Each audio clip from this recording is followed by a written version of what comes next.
Là, je te vois en mode costard, comme le président. Non.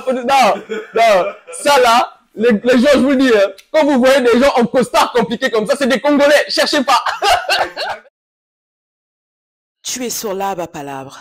Assieds-toi seulement et participe à l'échange en commentaire ou en voix de tête. Les pensées, les opinions et les paroles exprimées par les animateurs et les invités de ce podcast sont uniquement destinées à des fins de divertissement. Je répète, c'est du divertissement.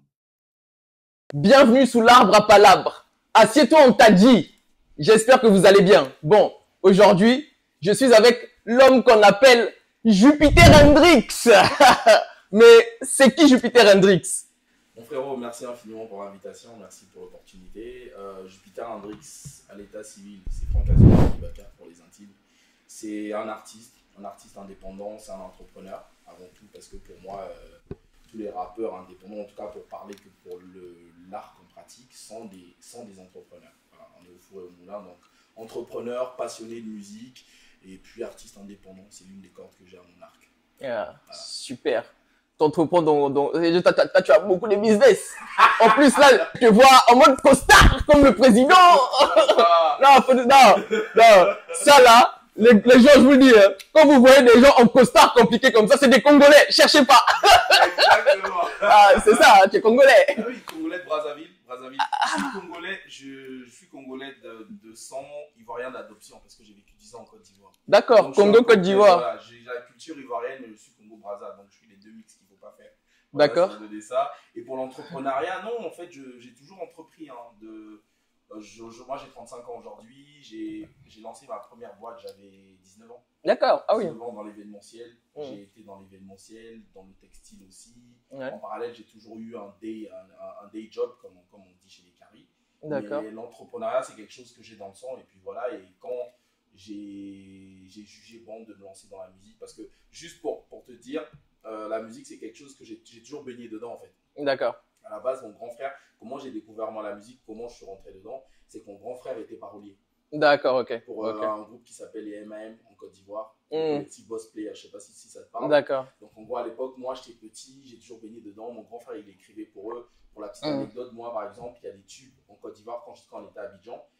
Moi je les écoutais avant qu'ils sortent à la radio, par exemple. D'accord. Moi j'ai toujours été dedans, donc c'était en gros, il germait ça en moi. Bon, faut que tu me répondes à une question. Parce que bon, tu sais, moi, je suis sur TikTok, j'ai quand même une bonne communauté. Tu vois. Un jour, bon, les Ivoiriens, c'est trop des immatures.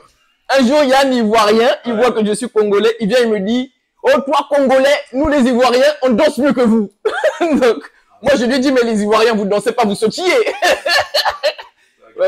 C'est quoi ta réponse? Entre les Ivoiriens et les Congolais, c'est qui danse le mieux? Toi, tu me mets dans des situations. Ah, je te mets dans une situation difficile, là. Franchement, c'est pas la même chose. Je vais dire, moi, en fait, il y a l'école du Ndombolo, de l'afro, tout ça là. D'accord. Les Congolais, ils dansent super bien. Il y a beaucoup de, comment dire, on va dire qu'il y a plus, je pèse mes mots pour le mettre dans une sauce que j'ai pas voulu. Le Congolais, dans la danse, il va être dans quelque chose de plus sensuel. D'accord. Voilà. Ok. L'Ivoirien, moi, je suis un gros fan, par exemple, de ce que faisait Arafat. Ouais. Il a apporté une énergie, c'est quelque chose de plus underground. Ah, il y avait beaucoup d'énergie, ouais. Exactement. Parce que, par exemple, aujourd'hui, tu vois plein de rappeurs qui reprennent toutes les phases d'Arafat. Sidibé, dans ses mouvements, c'est des mouvements de Yoruba à l'époque, tu vois, qu'ils ont mis dans le hip-hop. C'est une danse qui va un peu plus se rapprocher du hip-hop, par exemple, des mouvements un peu brutaux, des blocages et tout. Alors que nous, on va être un peu plus que dans les reins, Big Up Afali. Voilà, la danse. Donc voilà. Maintenant, pour répondre à ta question, qui danse mieux? C'est les Congolais, dis. Vas-y. D'accord. Non, mais ça va, je trouve que tu t'en es quand même bien sorti. Avant qu'on continue, je voulais parler. Est-ce que tu connais la drépanocytose? Parce que je voulais un peu en parler. La drépanocytose, pour être né au Congo, j'ai des cousins qui l'ont, des cousins et des cousines, mais si tu me dis de te dire, est-ce que je connais exactement les tenants et les aboutissants de cette maladie? Non, je sais que c'est une maladie. Je ne vais pas te dire de bêtises qui ont rapport avec le sang, l'immunité. Ouais, c'est une maladie génétique. Ouais. Bon, j'en parle, enfin, j'essaie d'en parler parce que comme je commence à avoir de la visibilité et que moi-même, je suis atteint de drépanocytose, j'essaie vraiment d'en parler, de sensibiliser autour du sujet, tu vois. Et pour ceux qui ne savent pas, la drépanocytose, c'est une maladie génétique. Et c'est une maladie qu'on peut combattre, en fait, tout simplement, Moi, j'ai découvert que j'étais atteint de la drépano. Enfin, mes parents l'ont découvert quand j'avais 4 ans du coup. En fait, c'est une maladie en fait qu'on a quand nos deux parents portent un gène défaillant. Ok, En fait, c'est une maladie qui touche principalement les populations noires. yes, yes. Mais en fait, il est possible juste d'éradiquer cette maladie-là si, avant de faire des enfants, on s'assure bien que la personne en face n'ait pas des gènes défaillants, tu vois. Ok, d'accord. Moi, par exemple, je sais que si je veux avoir des enfants avec une femme blanche, il n'y a pas de souci. Mais avec une femme noire, il faudrait que la femme noire fasse des tests et que je m'assure avant qu'elle n'ait pas ce gène. Ce gène-là. Parce que si elle l'a, moi étant déjà porteur, bah on aura forcément des enfants malades. Ok, d'accord. Tu vois ce que je veux dire? Donc c'est juste, voilà, une petite com sur ça pour sensibiliser les gens. Donc surtout les personnes afro, hein. Si vous pouvez faire des tests, quand vous envisagez de faire des enfants, assurez-vous que vous n'avez pas de... Parce qu'en fait, tu peux être porteur sain. Parce que moi, j'ai par exemple quitté 2 filles qui étaient en très bonne santé. Elles étaient porteuses. Mais en fait, au moment où on s'est rendu compte qu'on voulait construire une famille, quand elles ont fait des tests, quand j'ai poussé pour qu'elles fassent les tests, elles se sont rendues compte qu'elles étaient porteuses du gène, tu vois. Ok, d'accord. Parce que tu peux être porteur sain, c'est juste tu portes le gène, mais il n'est pas activé parce que du coup, tu n'en as qu'un. Si tu as les deux, là, la maladie, elle est activée. D'accord. Tu vois. Donc, c'est pour ça qu'en fait, si dans le couple, vous vous assurez que vous deux, vous l'avez pas, ou que juste l'un des deux là, il n'y a pas de risque pour l'enfant. Mais par contre, si vous deux, vous l'avez, c'est potentiellement risqué. il y a de très très fortes chances que vous ayez des enfants malades. Donc, voilà. Je voulais juste sensibiliser autour de ce sujet-là. Pensez-y en tout cas. Voilà. Du coup, maintenant, on peut revenir au sujet du hip-hop. Dis-moi. Ouais, on peut parler un peu hip-hop du coup. Est-ce que toi, tu connais un peu du coup l'histoire du hip-hop? L'histoire du hip-hop. Est-ce que je connais l'histoire? Moi, l'histoire, je pense pas que je la connaisse, que je la maîtrise. Ouais. J'ai quelques bribes. Je vais parler pour ma paroisse. Donc moi, je découvre le hip-hop par le biais de mon grand frère qui était activement impliqué dans le milieu du hip-hop ivoirien dans les années 90. Mais en parallèle de ça, je découvre aussi le hip-hop parce que mon père est un gros mélomane. Il écoutait beaucoup de musique. Il écoutait, ça passait de Sardou à Koffi Olomide en passant par Snoop Dogg. D'ailleurs, la petite anecdote, le premier album rap qu'on a eu nous à la maison, c'est le premier album de Snoop Dogg. D'accord. Que le daron avait ramené de mission aux États-Unis. D'accord. C'est lui qui nous l'a apporté. Donc, ouais. On découvre le rap comme ça.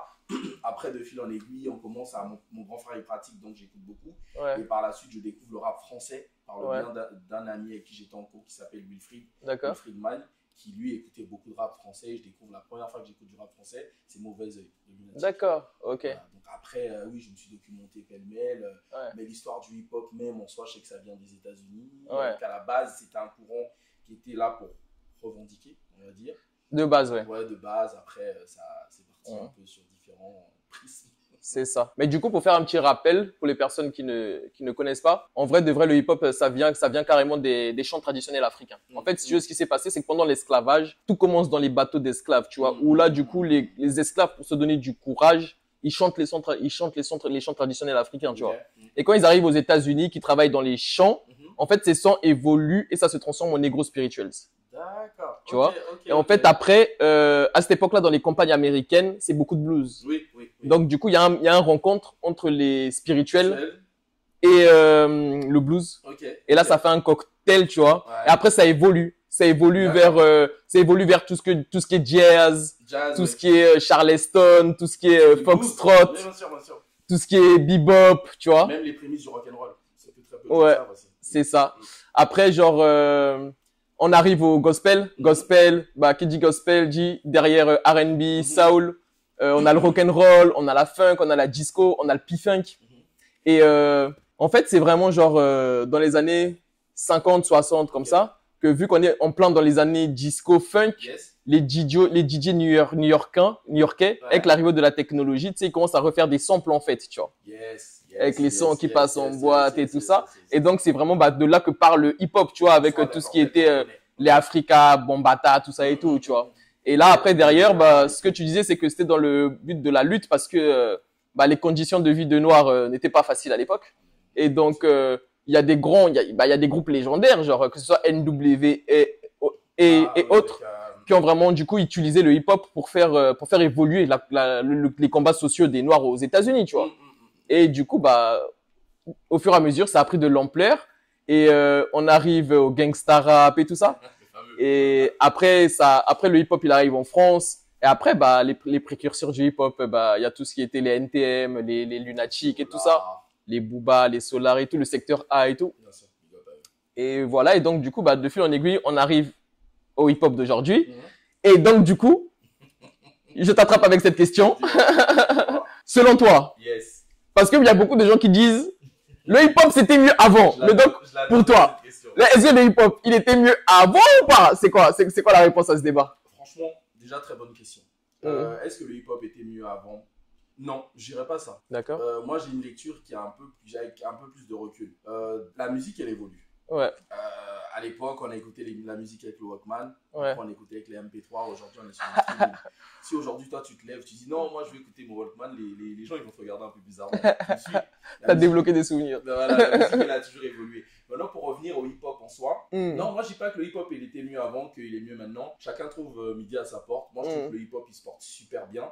Des profils comme les miens, par exemple, ils n'auraient pas pu se développer à 15 ans. Ouais. Clairement. Parce qu'aujourd'hui, avec l'évolution de la technologie, on a plus d'accessibilité aux studios, par exemple. Ouais. Les beatmakers, à l'époque, moi, je me rappelle quand j'étais jeune, tu avais 3-4 écoles. En tout cas, moi, quand j'étais étudiant et tout, tu avais B2O qui était là, tu avais ceux qui écoutaient un peu dans le délire puriste, tu avais ceux qui écoutaient Kerry James et tout, tu avais cette école-là, tu avais un peu La Fouine qui jonglait entre les deux, et tu avais ceux qui avaient ce côté un peu lyriciste du bled qui écoutait Youssoupha. Tu avais ces écoles-là et tout le reste, on n'entendait pas parce que tu avais une exposition qui était mise sur ces personnes-là, qui avait quand même une certaine infrastructure derrière.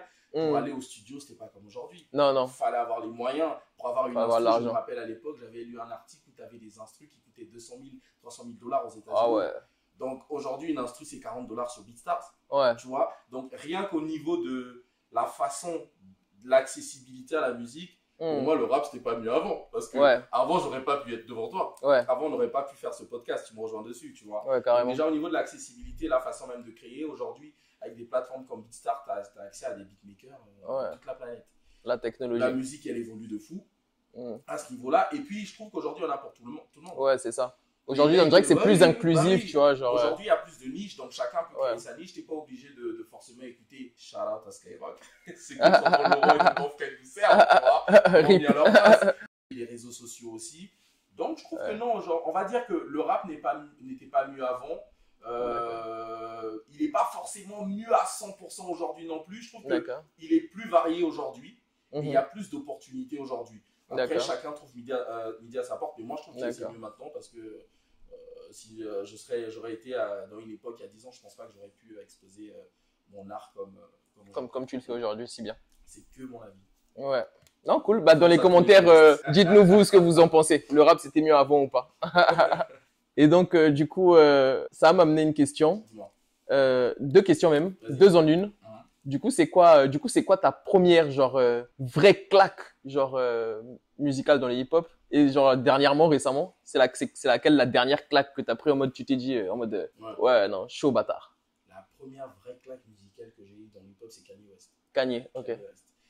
Si t'as dû écouter mes projets, je suis beaucoup influencé musicalement par Kanye West jusqu'à ma Beautiful Dark Fantasy.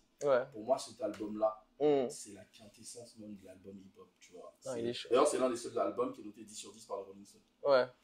Et Take Care de Drake aussi. Pour moi, ces deux albums-là, c'est des albums de chevet. Quand j'ai plus d'inspi musical, je les écoute en boucle. Mais vraiment, du lundi au vendredi, je les mets, je les écoute en boucle. Parce que, vraiment, voilà. Donc, mes plus grosses claques antécédentes, c'était ces deux albums-là. Kanye et Drake. Après, ils sont partis un peu dans des sens. Dans des sens différents. On juge pas l'homme, on juge l'artiste. Et récemment, ma plus grosse claque artistique, mais c'est en moi, ça a été une claque en fait à décaler parce que quand les gens se prennent la claque, moi je suis pas trop. C'était Ipséité de Damso. D'accord, Quand Ipséité sort, moi j'ai ce côté-là, vu que moi je pratique en indépendant et je me fais violence dessus parce que c'est pas bien, j'ai tendance à être dur avec les mecs qui apparaissent par le prisme de quelqu'un de plus grand. Tu vois un truc tout quand Nekfeu il arrive, je donne plus l'heure à Nekfeu qu'à un mec comme Damso. Pourquoi? Parce que Nekfeu, je l'ai vu évoluer en 905. J'ai croisé son crew dans les open mic parisiens. J'ai fait pas mal de open mic parisiens. Donc en fait, il avait pour moi, à tort peut-être, une crédibilité. Ouais. Donc quand je vois le mec en A0 à la défense, je vais écouter feu, je me prends une claque. Damso, quand il arrive avec Ipséité, je me dis, ouais, encore un peu loin de bas, vas-y. Tu vois, donc je ne calcule pas trop. Après, c'est mon cousin qui dit, non, écoute, franchement, le mec, il est chaud et tout. Et quand j'écoute Ipséité, la claque que j'ai, c'est que moi, j'aime beaucoup écrire.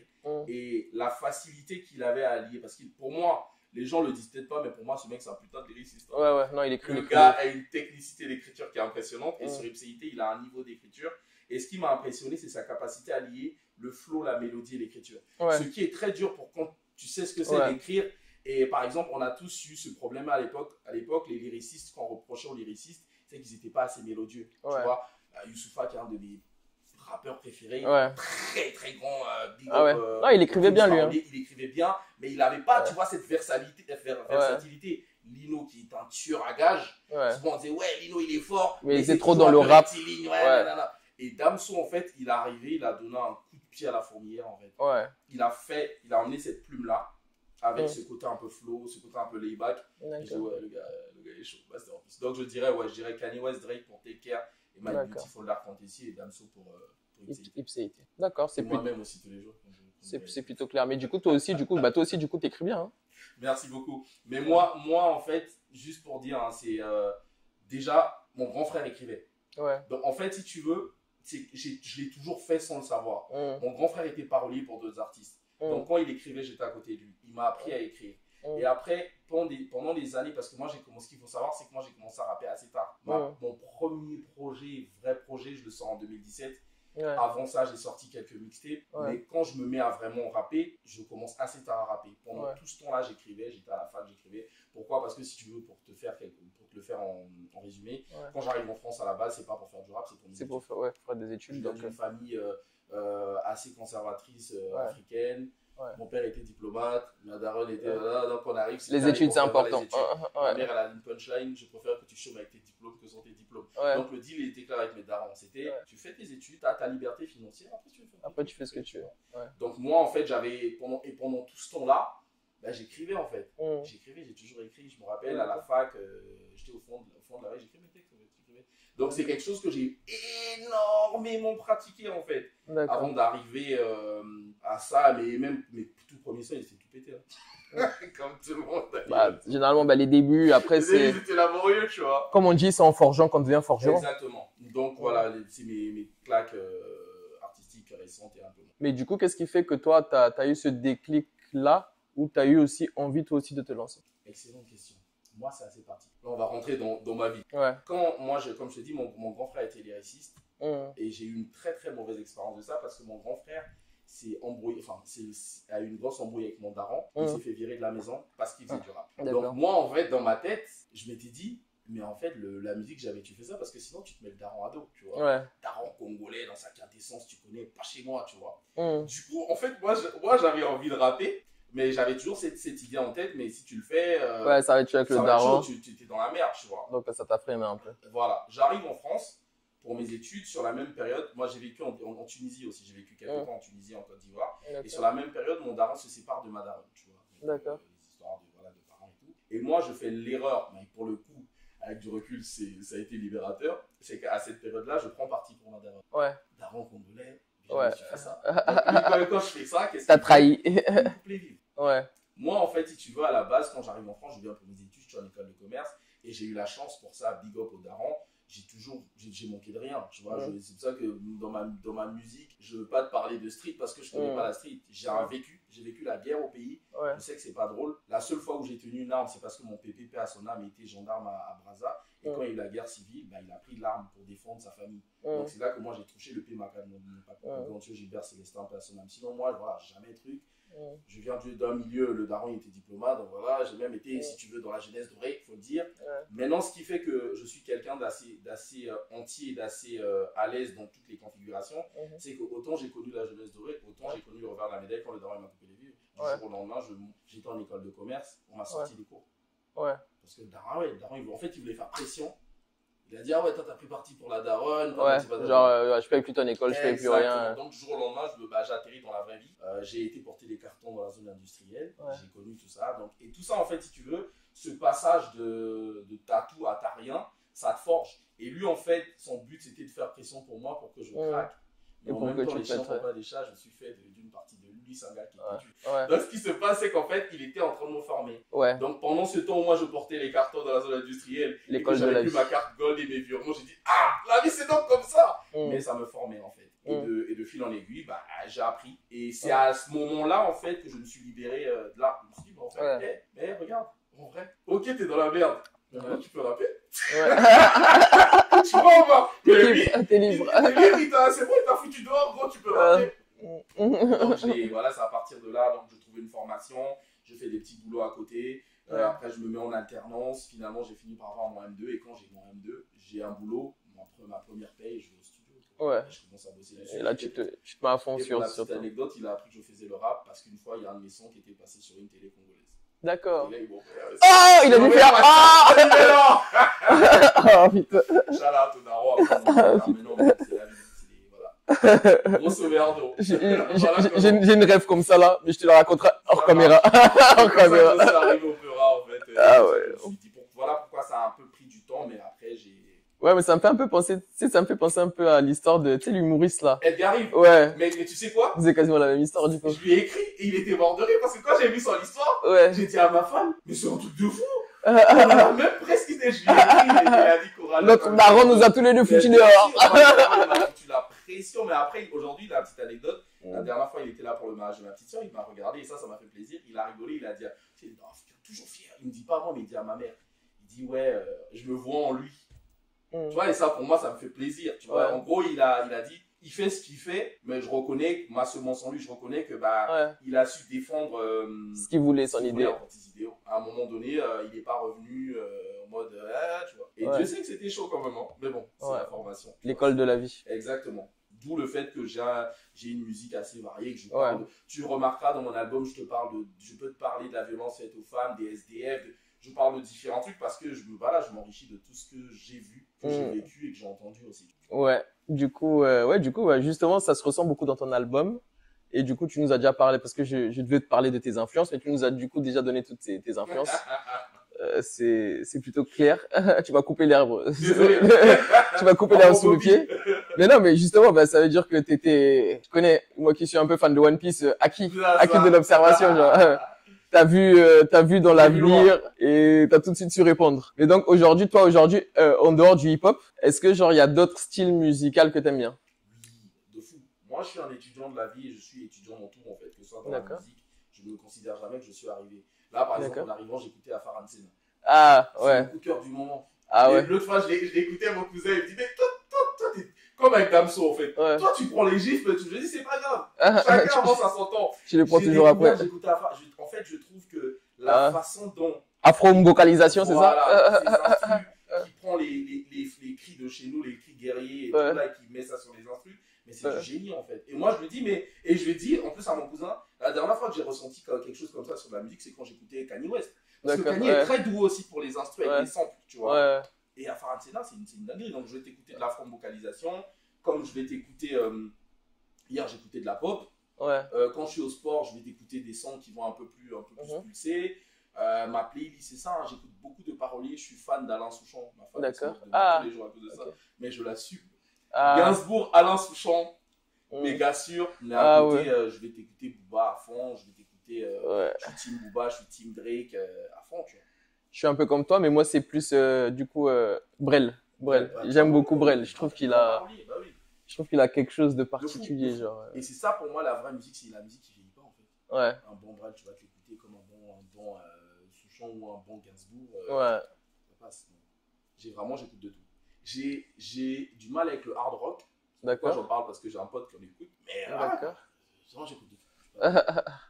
Non, mais c'est bien, t'es ouvert musicalement, quoi. C'est bien de ne pas rester fermé et de toujours s'ouvrir à d'autres styles, quoi. Et tu sais quoi, t'as pas le choix, en fait, quand tu fais de la musique, parce qu'au final, même toi, ça t'aide sur le choix de tes instruments, parce que si t'es trop fermé, tu vas tourner en rond. D'accord. Et du coup, comment ça se passe, toi, quand tu crées? Est-ce que tu as un processus créatif particulier? À mes débuts, j'avais un processus créatif. Comme avant, j'écrivais beaucoup. Donc avant, t'invoques les esprits. Non, mais c'était chiant parce que j'avais toujours des textes à mettre sur des instrus. D'accord. C'est l'histoire de ma vie, ça. Donc je prenais des textes, je les coupais et tout. Et à un moment, j'ai un de mes frérots, Carlson, big up à lui. C'est le premier gars qui m'a enregistré d'ailleurs, Ouais. qui m'a dit ouais, t'écris bien, mais tu gagnerais à écrire sur la musique ou du moins à laisser respirer le truc, tu Ouais. vois. Et même parce que moi à l'époque je lisais mes textes, tu vois, Ouais. chose que je fais plus. Mm. Et il me disait, si tu arrives à ne plus lire tes textes, tu vas gagner au niveau de l'interprétation et ça Mm. va apporter quelque chose de bien. Parce que Ouais. quand je lisais, j'étais trop scolaire en fait. Tu vois, Ouais. j'étais trop, Ouais, regardé. c'était trop. Ouais, c'était, il manquait le côté un peu. Naturel, Ouais, spontané. naturel, spontané, où tu peux du coup. Exactement. Donc, pour répondre à ta question, qu'est-ce que j'ai fait? Je me suis imposé au début une certaine discipline, déjà à écrire sur des thématiques D'accord. et surtout à écrire sur de la musique, tout simplement. D'accord. Tu vois, à Ok. écrire sur de la Donc il te faut la musique. prod pour écrire quoi. Voilà, maintenant, je trouve que c'est plus sympa. Mm. C'est plus cool. Quelquefois même, en fait, à partir d'une prod, il y a un thème qui peut m'être inspiré. La prod va m'inspirer un thème. Tu vois. D'accord. Je trouve que c'est plus fluide et tout. Voilà, après, il me reste toujours 2-3 textes. Quelquefois, tu as envie d'écrire, hein, tu écris et tu peux coller. Quelquefois, c'est une espèce de puzzle bizarre où tu as écrit un texte, tu te rends compte qu'il fit grave avec une instru. Ouais. Ça peut arriver aussi. Mais franchement, le process le plus intéressant, tu vas te foutre de ma gueule, je sais, c'est quand je fais le ménage. Ah, t'es comme ça. Maintenant, vous savez tout. Ah ouais, vous voyez 2024 là. Je te jure, je prends l'aspirateur, je mets une instru, les gars. La première fois que j'entends ça, c'est l'aspirateur qui l'inspire. Il y a l'aspirateur et le car wash aussi quand je lavais ma voiture. Ah, sérieux? Je mets, voilà, c'est des process un peu et après les idées elles viennent comme ça. Ouais. Généralement, ça dépend. Il y a des sons que je peux écrire en une traite. D'accord. Mais il y a certains sons, je peux les écrire en 2-3 semaines, tu vois. Ouais. Je vais avoir des briques de punchline qui vont arriver par une instru. Après, ça va m'inspirer un truc. Mais généralement, quand c'est des sons avec un thème bien précis, je l'écris en une traite. D'accord, ouais. Une traite, Genre direct, t'as les punchs, t'as toutes les idées qui viennent. Voilà, c'est plié. Ouais, ça Après, juste l'aspect un peu chiant, c'est que maintenant, je m'impose d'apprendre mes textes par cœur. Ouais. Donc, du coup, une fois que j'ai écrit, avant d'aller au studio, il y a toujours le truc où je me laisse quelques heures ou jours pour l'apprendre vraiment et pour l'interpréter de façon plus naturelle. Parce que j'aime pas, je suis pas à l'aise à. Ouais, parce que bah, du coup, quand tu vas le lire, tu vas pouvoir moins te faire plaisir en fait sur l'interprétation. Tu t'amuses moins. Voilà. Ouais. Voilà à peu près. Ouais, donc ménage, car watch. Exactement. Et instru aussi, surtout. Et apprentissage des textes. Voilà. C'est très simple. Parce que du coup, ça demande beaucoup de ça te prend beaucoup de temps du coup. Oui, après, c'est comme on dit, hein, quand tu kiffes, tu comptes pas. Moi, j'aime bien, hein, j'aime bien. En plus, le fait d'apprendre mes textes, ça me permet d'avoir une gymnastique cérébrale assez intéressante, tu vois. D'accord. Non, j'aime bien.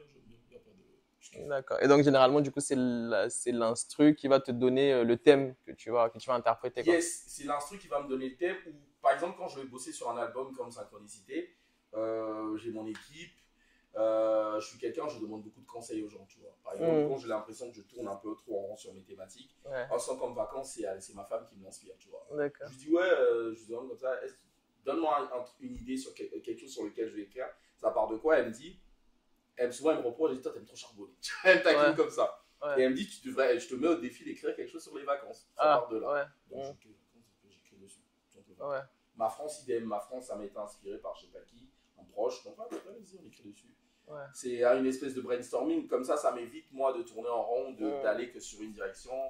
Parce qu'il y a tellement de choses auxquelles moi, je ne peux pas penser. Tu vois, j'ai qu'un cerveau. Donc... Exactement. Bah, on est des êtres humains. Oui, on est infaillible. Donc, je m'inspire énormément de mon entourage, des gens, de mon ingé son Switch qui me donne pas mal de conseils aussi. D'Imat, qui est un de mes frérots. Voilà, je fais un mix de tout ça. D'accord. Vraiment, voilà, ça. Et du coup, quel a été le moment genre, s'il y a un moment, celui qui t'a le plus marqué dans ta carrière en tant qu'artiste indépendant, ce serait lequel ce moment? Le moment qui m'a le plus marqué, ça va paraître bizarre, mais en fait, c'est que récemment que je me suis rendu compte qu'en fait, c'est même ce qui me faisait le plus kiffer dans la musique, c'est la partie créa.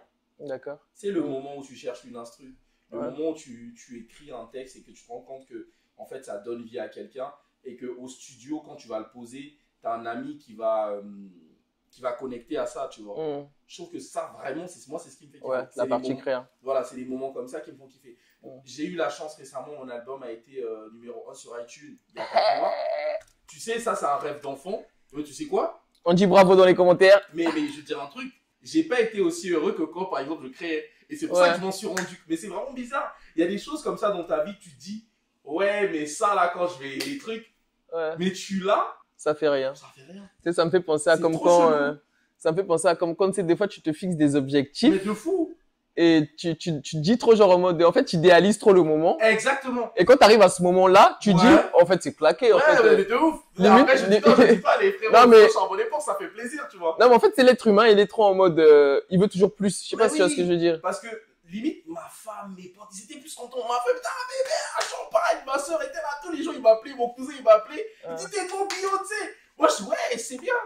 Mais, j'ai pas ressenti le même plaisir que quand, mais vraiment, que quand je suis là en train d'écrire un texte, que je prends la tête toute la nuit et que je reçois un texto de ma femme qui me dit, baisse le son, je t'entends. Tu vois, en fait, c'est tout con. Mais je kiffe plus là, en fait. Ou que je vois, je sais pas, mon gamin en train de courir, ça m'inspire un truc. Bah, en fait, et je me suis rendu compte, bah, après, c'est la maturité aussi, en fait. Ouais, en fait, ce qui me fait vraiment kiffer, c'est de créer de la musique. Ou par exemple, quand les gens vont m'écrire, tu vois, ils vont me dire, putain, ton son, ça m'a fait penser à ça. Ah, je kiffe vraiment, je kiffe. L'échange, en fait, l'échange humain. Après, bien sûr, de façon inéluctable, quand tu crois en ton truc et que tu te donnes les moyens, les trophées, ça vient par la suite, tu vois. Mais vraiment, voilà, les moments marquants, on va dire, c'est la créa. C'est les échanges. Après, on va pas se mentir, généralement, les moments au studio, quand ça crée tout ça et tout, c'est généralement de bons moments. Mais de fou, c'est ça. C'est que t'es là, tu rigoles, on va dire, mais ton refrain, il est tout pété, chante. C'est les meilleurs moments pour moi. Ouais, c'est les moments forts. Voilà, humainement. Ouais, humainement forts. Et où vraiment là, tu crées des liens forts, en fait. Exactement. Et tu passes des moments forts, en fait. Et ça vaut toutes les gratifications. Après, bon, Inch'Allah, on vise le disque d'or. Ah. Voilà, mais voilà. Vraiment, c'est les moments d'échange. Quand je crée de la musique ou quand les gens m'écrivent en me disant, ouais, ton son, il m'a touché. Il est fou ton son. Récemment, il y a une dame une daronne en plus qui m'a écrit sur Instagram. Après avoir écouté ma France, elle m'a dit, mais c'est toi qu'on aurait dû mettre pour l'ouverture des JO. Je la connaissais même pas, tu vois. Et c'est maman, quarantaine et tout. Et ça m'a touché. Ouais, ça fait plaisir. Waouh, je la connais pas. C'est cette magie là, tu sais, le truc vraiment des gens qui te marquent, qui t'écrivent, qui ont décortiqué ton projet, qui disent ouais, telle chanson j'ai trop aimé. Là, ça me plaît. L'échange. Ouais, ça veut dire que tu as bien bossé, quoi. Exactement. L'humain. Ouais, carrément. Voilà. Né de richesse que d'homme, comme disait le poète. Et du coup, qu'est-ce que tu dirais au toi d'il y a 5 ans? Non, qu'est-ce que tu dirais au toi d'il y a 10 ans? Qu'est-ce que je dirais au moi d'il y a 10 ans? Et qu'est-ce que le toi d'il y a 10 ans, d'après toi, est-ce que le toi d'il y a 10 ans serait fier de toi aujourd'hui? Et si oui, qu'est-ce qu'il te dirait là s'il te voyait? Et toi, qu'est-ce que tu lui dirais? Qu'est-ce que tu lui dirais? Le moi d'il y a 10 ans serait fier, il serait même impressionné par l'évolution. D'accord. Il me dirait, on n'y est pas encore, mais purée, on y est presque. Ouais. Tu vois, parce que en vrai, la vie, voilà, tu idéalises toujours le truc. Et comme tu l'as dit tout à l'heure, quelquefois, tu as des ambitions, tu les attends, tu te rends compte que ce n'est pas forcément ça le bonheur, dans les questions existentielles. Mais et quelquefois, tu te dis, moi j'ai 35 ans, à 35 ans, je serai là. Après, peut-être que tu n'y es pas encore, mais tu n'es pas là où tu étais à 1 an. Tu vois, tu es en perpétuelle évolution. Tant que tu es dans un mindset d'évolution et que tu évolues, que tu grandis, c'est déjà bien, tu vois. Donc, moi, d'il y a 10 ans, me dirait waouh, il serait impressionné. D'accord. Et il me dirait, on n'y est pas encore, mais franchement, bien joué. Et moi, qu'est-ce que je dirais au mois d'il y a 10 ans? Mais t'as pas idée, mec, ce qui va se passer. T'es pas prêt, t'es pas prêt, mec. Continue, mais je te jure que t'es pas prêt. T'es pas prêt, je dirais ça, je dirais t'es pas prêt, et je dirais arrête de flipper. Parce qu'après, plus jeune, j'étais très. J'avais peur de plein de choses. Ouais. Bah, généralement, on a des craintes et on se rend compte que c'est pas du tout. Moi, maintenant, je suis un peu plus fearless, comme diraient les Quinri. D'accord. Et donc, du coup, tu peux dire que il y a certaines personnes qui trouvent que l'industrie musicale, par exemple, il y a beaucoup de pression à l'intérieur. Est-ce que toi, tu le ressens ou pas? Si oui, comment tu gères? Si oui, comment tu le... Si oui, tu le ressens. Du coup, comment tu gères cette pression, du coup? Les pressions dans l'industrie? Ouais. Bah, c'est sûr que c'est pas le milieu le plus bienveillant. Ouais, ok. Après, moi, la chance que j'ai, c'est que ce n'est que récemment que la musique a commencé à me rapporter des sous et tous les sous que je gagne, je les réinvestis pour l'instant. Donc, je ne vis pas à 100% de ma musique si je réinvestis. Donc, en parallèle, et ça, c'est un conseil que je donne à tous les artistes, arrêtez de croire quand vous voyez les histoires. Oui, je me suis levé un matin, j'ai arrêté de travailler, je suis devenu millionnaire le lendemain. Ça se prépare. Ça, c'est le 0,001%. Et si tu mises ta vie sur comme gagner au loto, tu es dans la merde, frère. Moi, je me rappelle, j'ai regardé un interview d'Ekon et de Cardi B. Ils ont tous dit la même chose. Ils avaient tous des part-time jobs avant de percer. Ça, c'est la réalité. Et ça, c'est quelque chose qu'on ne dit pas assez aux artistes indépendants. Et là, c'est le côté producteur qui parle. Les gars, il faut de l'argent pour faire de la musique. Arrêtez de rêver. Quand je disais tout à l'heure que je me considère comme un entrepreneur, c'est pas pour me jeter des fleurs. C'est qu'en fait, je me suis rendu compte que Mais gros, en fait, ma musique, c'est comme lancer un projet, un produit. Ouais. J'ai une entreprise et je crée un produit que je dois mettre à la disposition d'un marché. Un marché qui est géré par des gens qui sont là depuis des années, qui ont la dalle et qui sont pas là pour que tu rentres forcément. Ouais. Donc, une fois que tu comprends les tenants et les aboutissants de ce dans quoi tu mets les pieds, Mm. déjà, il faut te préparer et il faut mettre toutes les armes de ton côté. Donc, déjà, ma chance, c'est que moi, j'ai toujours travaillé. Donc, et j'ai travaillé, à la base, j'ai un master en négociation commerciale. Ouais. Donc, je suis un manager commercial dans mon day job. Et si tu veux, quand tu fais un parallèle avec le monde du travail, Ouais. ben c'est aussi, si mes collègues me voient, ils vont rigoler. Le monde du travail, c'est aussi pourri que le monde de la musique, c'est pire. Ouais. Tu vois ce que je veux dire ou pas? Donc, en fait, si tu veux, tout ce qui m'arrivait, moi, avant de me jeter dans la musique, m'a un peu formé. Ouais. Ce qui fait que quand je vais être face, oui, quelquefois, oui, dans le monde de la musique, tu croises des gens qui sont pas très bienveillantes. Tu croises des gens qui ont des personnalités assez particulières, assez atypiques. Il y a, comme tu as dit, cet aspect un peu toxique, un peu de pression. Ouais. Ben, moi, ça va pas forcément m'atteindre parce que je viens du monde du travail où tu peux travailler pour quelqu'un, un boss toxique, un manager qui te harcèle. Donc voilà. Et puis c'est propre à moi aussi. J'ai un mindset assez kengé, comme on dit chez nous. Mais oui, non, c'est un milieu qui est pas très bienveillant, c'est un milieu qui est tordu. Moi, j'ai une phrase, je dis souvent à la base, l'écosystème de la musique, c'est un écosystème qui à la base était là pour servir l'artiste. Mais maintenant, c'est un écosystème qui l'a asservi. D'accord. C'est pour l'équipe, à la prod, mec, c'est Venise. Je vais laisser cheap, je vais tout prendre, mec, même leur slip. Et sur ma vie, je crains rien, y'a Fox, c'est capi. H24 dans la cuisine, rajoute la sauce sur le riz. C'est pour l'équipe.